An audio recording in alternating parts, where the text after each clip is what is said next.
প্রতিষ্ঠা লগ্ন থেকে বাংলাদেশ কোস্টগার্ড দেশের সুবিশাল সমুদ্র, উপকূলীয় এবং নদী তীরবর্তী অঞ্চলের নিরাপত্তায় গুরুত্বপূর্ণ অবদান রেখে আসছে।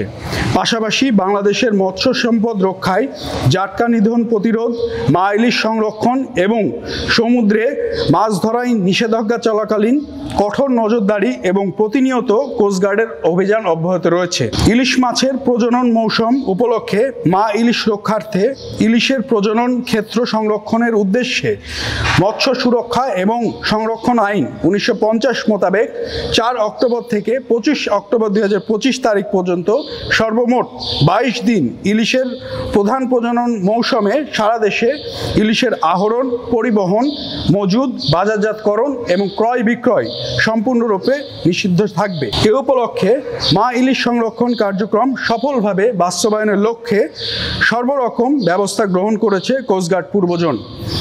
বিধিনিষেধ কার্যকর করতে নদী এবং সমুদ্রের উপকূলে গোয়েন্দা নজরদারি বৃদ্ধি করা হয়েছে। এছাড়াও দিন রাত 24 ঘন্টা টহল কার্যক্রম পরিচালনা করা হচ্ছে।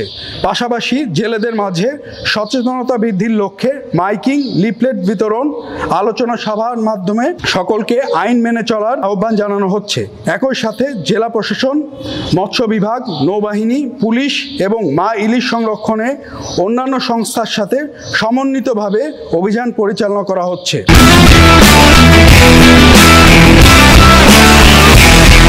আমরা বিশ্বাস করি আজকের সংরক্ষণই আগামী দিনের প্রাচুর্য।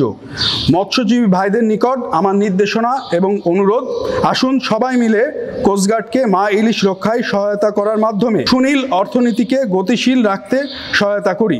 এছাড়াও উপকূল ও সমুদ্রে যে কোনো প্রয়োজনে জরুরি সেবা নাম্বার 16111-এ কল করলে অতি দ্রুত সহায়তা প্রদানের মাধ্যমে সর্বদা প্রস্তুত রয়েছে কোস্টগার্ড।